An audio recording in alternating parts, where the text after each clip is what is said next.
good engagement in medium, good engagement in collection, but with a little unsteadiness on bit in collected steps 8.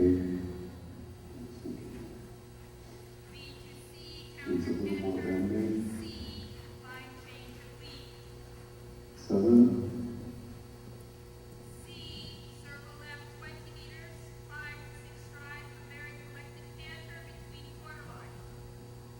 Some tension, needs more collection and self-courage.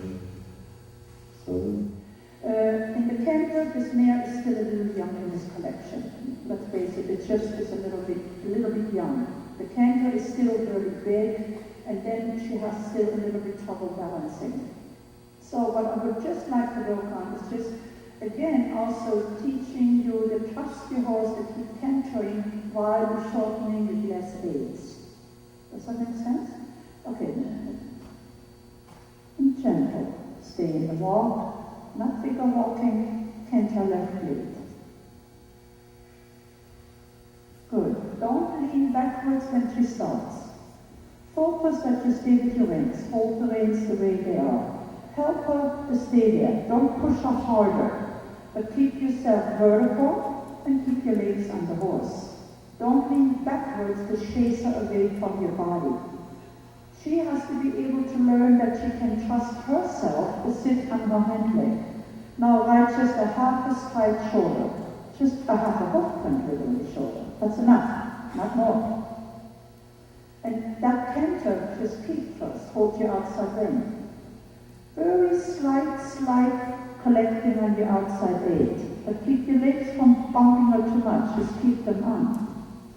Tease a very little, tiny bit with the whip, but don't touch her much with your leg, that much. Just a little.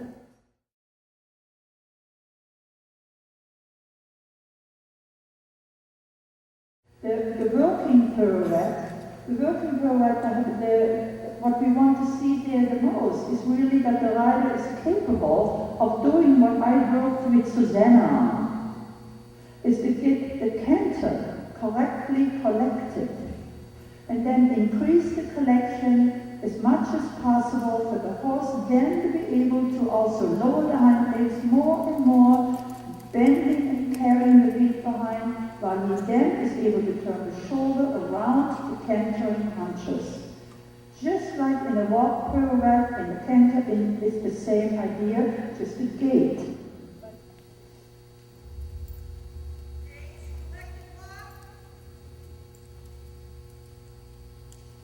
Could reach a little more and extend it, we'll give a 7.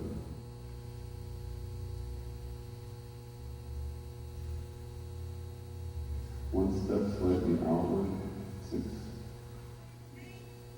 first change to your quarter line, second change to your X, third change to your last quarter line. Could be more collected and uphill, 7. Yeah. And I have a few little tricks in my toolbox of maybe helping you to just understand them a little and also maybe introduce the horse to just a fraction better.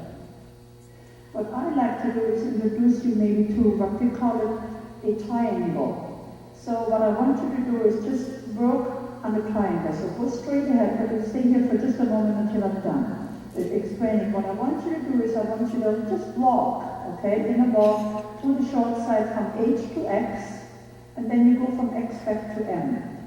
And to turn at X is like a quarter turn on the haunches pirouette kind of idea. So go to the corner well, walk straight to X. Now remember, X is between E and B. You have to give yourself and your horse a long enough line to prepare. Now think of your left flexion because you're going to make a left turn. Keep his right hind leg close to your side, but turn the shoulder. Now walk out. That's it. You have to just focus on not losing him in the turn, because in the moment your shoulders turn left, you're allowing his right hind leg to step out. So I don't want you to move him sideways. I want you to think about catching that hind leg just to make sure it stays close to you. Yeah? And follow a fraction with your reins, and then again go on the diagonal line. HX7. You can go on the rail here. Yeah? This here is just a normal corner. So go toward X. Before X, You have your left flexion. Walk toward now. You're not there yet. Flexion left. Now turn the shoulders. Only turn the shoulders. Keep your right leg on. And walk up. That's the idea.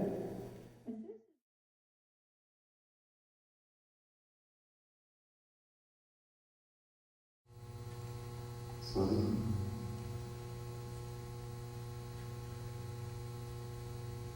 Good hold.